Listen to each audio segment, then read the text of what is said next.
शिंदे चालतील, अजित पवार नको. पुण्यात अजित पवार चालतील, शिंदे नको. शिंदेंची आणखी एक योजना बंद.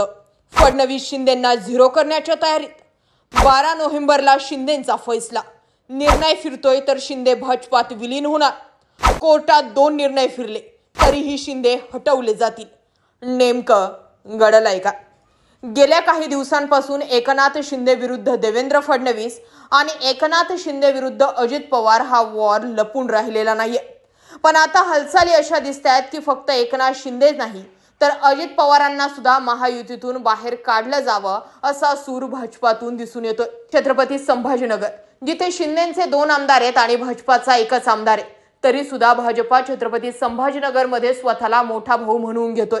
एवढंच नाही तर युतीत लढायचं असेल तर एक वेळे शिंदे चालतील पण अजित पवार नकोच असा सूर फडणवीसांसमोर छत्रपती संभाजीनगर मधील भाजपाच्या पदाधिकाऱ्यांनी काढला. आता याचे सगळे पुढचे जाऊन परिणाम काय होतील हे समजून घ्या. मुंबईमध्ये शिंदे आणि भाजपा युतीत लढण्याचा विचार करताय. पुण्यामध्ये अजित पवार स्वतंत्र लढायचं म्हणतायत. इकडे अहिल्यानगर जिल्ह्याचा विचार केला तर इथे शिंदे सेनेला सोबत घेतलं जाणार नाहीये. सगळे जर वारे फिरायचे जर ठरले तर एकंदरीत आता महायुतीत काहीही आलबेल नसल्याचं दिसून येत आहे. दुसरीकडे एकनाथ शिंदेंनी सुरू केलेल्या एकामागून एक योजना ज्या आहेत त्या बंद पडतायत.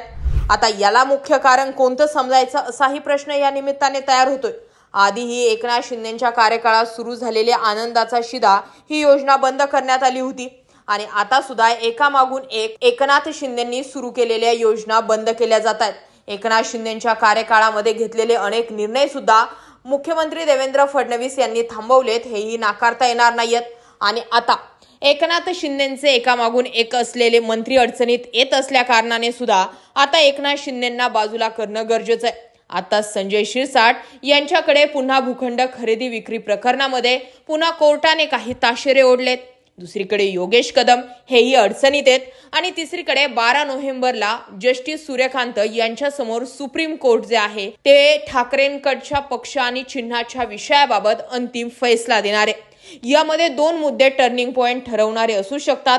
एक, राहुल नार्वेकरांचा निर्णय आणि दुसरं निवडणूक आयोगाने एकनाथ शिंदे यांना दिलेलं पक्ष आणि चिन्ह.